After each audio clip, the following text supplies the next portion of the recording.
warahmatullahi wabarakatuh dan salam sejahtera. Saya Nur Kaila Medina binti Muhammad Hafiz Afifah, liputan khas daripada TV PSS sebagai wartawan cilik anda hari ini. Hari ini 7 November 2025, kita telah mengadakan sambutan Hari Kanak-Kanak SK Banda Baru Perda 2025 dengan tema Flora dan Fauna. Mari kita saksikan.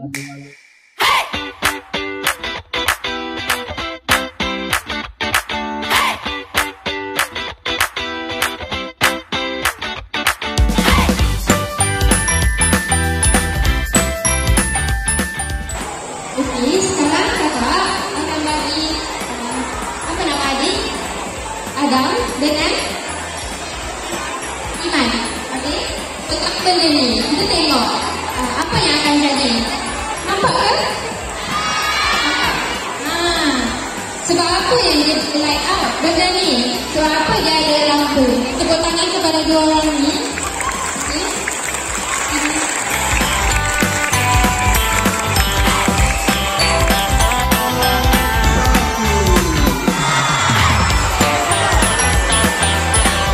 Sekarang saya bersama dengan rakan saya iaitu Afiq dan Akif. Apakah perasaan kamu sempena sambutan Hari Kanak-Kanak hari ini? Seronok. Saya rasa seronok.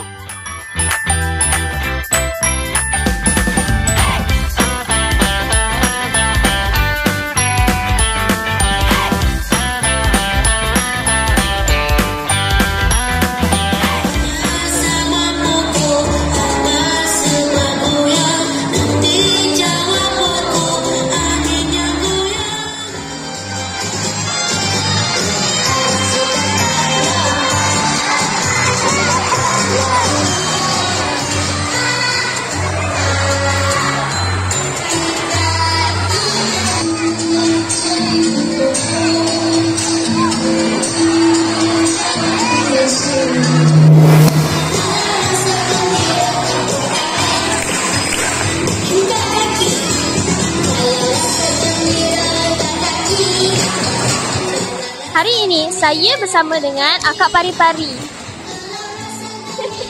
Apakah ucapan Akak Pari-Pari kepada semua kanak-kanak di sekolah ini? Saya ingin mengucapkan selamat Hari Kanak-Kanak kepada semua dan ribuan terima kasih kepada guru-guru yang meraihkan kami semua pada hari ini.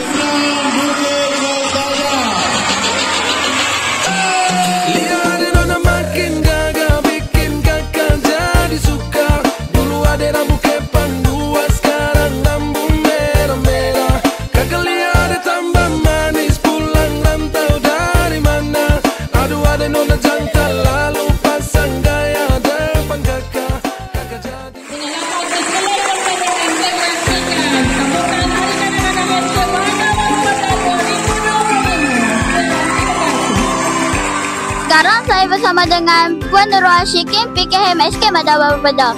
Puan, mengapakah penting untuk sekolah meraihkan atau menyambut Hari Kanak-Kanak?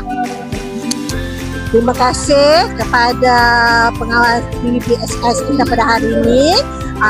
Untuk hari ini kita ada sambutan Hari Kanak-Kanak peringkat sekolah. Kita adakan sambutan Hari Kanak-Kanak peringkat sekolah. Yang pertama memang sambutan Hari Kanak-Kanak ni kita sambut seluruh dunia. Cuma untuk SK Banda Baru Perda kita sambut pada hari ini. Dan kamu boleh lihat di belakang cikgu ramai rakan-rakan kamu yang berpakaian untuk tema. Jadi kepentingan untuk sambutan Hari Kanak-Kanak ni untuk kita raihkan semua kanak-kanak di SK Banda Baru Perda setelah mereka penat mengikuti pembelajaran di dalam kelas. Hari ini kita buat sambutan Hari Kanak-Kanak untuk meraihkan semua murid, dan kita juga ada menyediakan beberapa hadiah dan juga beberapa program dan juga aktiviti untuk kanak-kanak supaya mereka berasa gembira dan mereka suka dan seronok untuk hadir ke sekolah setiap hari.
Sekian terima kasih daripada TV PSS SK Bandar Baru Perda. Assalamualaikum.